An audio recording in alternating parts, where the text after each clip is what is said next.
What's going on, everybody? Welcome back to the Observant Lineman.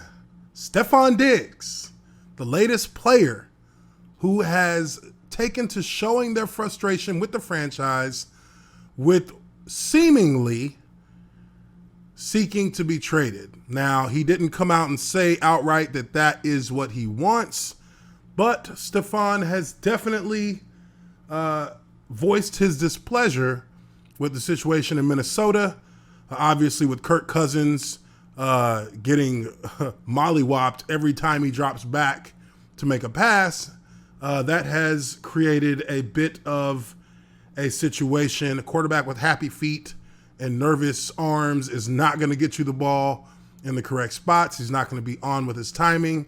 And that has caused a lot of frustration in Stefon Diggs and his ability to perform at a high level as we're used to seeing him play.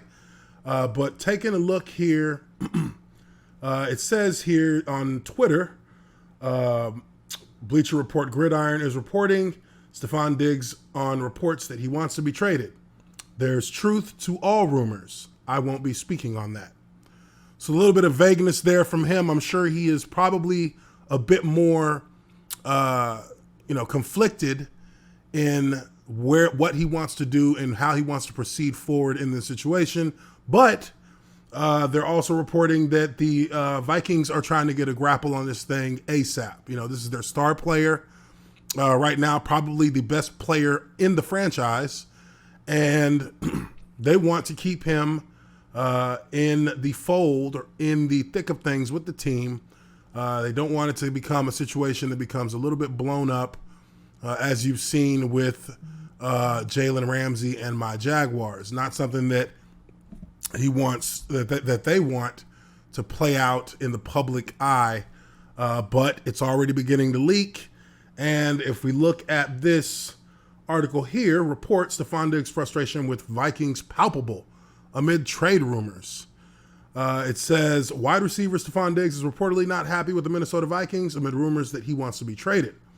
According to NFL Network's Ian Rapoport, Diggs' frustration with the organization is palpable, and his teammates have been left to wonder if he wants to remain with the Vikings. That's never a good thing. That is never a good situation for a player or for his teammates when the status of said player is up in the air and in limbo and leaning towards bad. And this is not a situation that the Vikings want to find themselves in. It could get ugly very quickly. It says here, Diggs was a non-participant in Wednesday's practice. That is big. That's a big thing right there.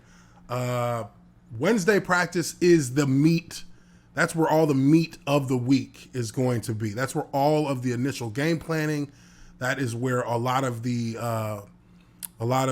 strategies that are going to be used in the game are put together on Wednesday.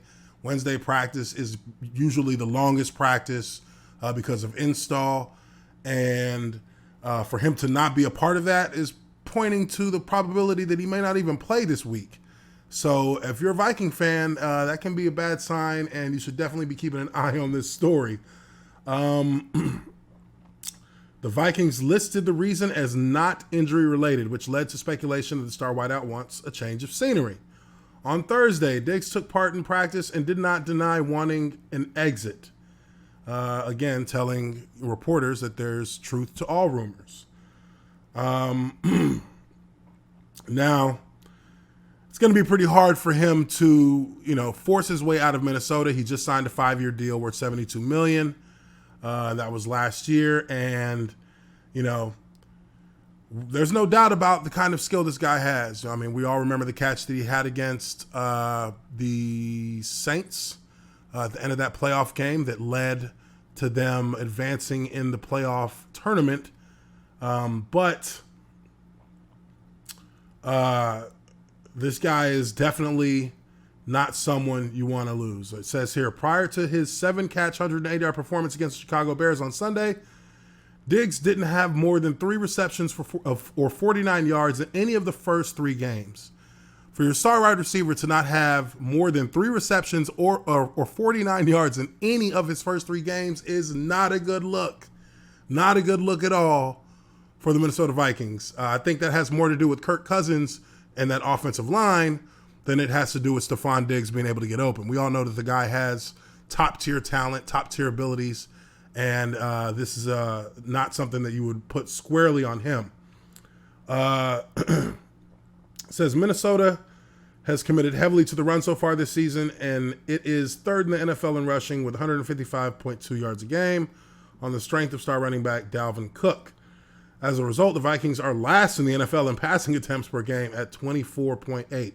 Now, don't let that number fool you. 24.8 has more to do with the fact that they can't pass than the fact that they don't want to pass. Usually you're looking at around 35 to 40 passes a game from your typical NFL squad. But they are also 31st in passing yards with 169 per game. That is a very telling stat. 169 yards passing per game that's not even a game management kind of quarterback, kind of passing statistics. That is a quarterback who just cannot get into any kind of real rhythm. And if you watch that Chicago Bears game, you would know that one of the reasons why he can't get into any rhythm is because by the time he gets to the back of his drop, he's already got D lineman reaching at his neck. I mean, the guy is in a pretty tough situation with the way their line's performing in the pass game. Now, not to put it all squarely on the line, he's also taking a long time to get the ball out.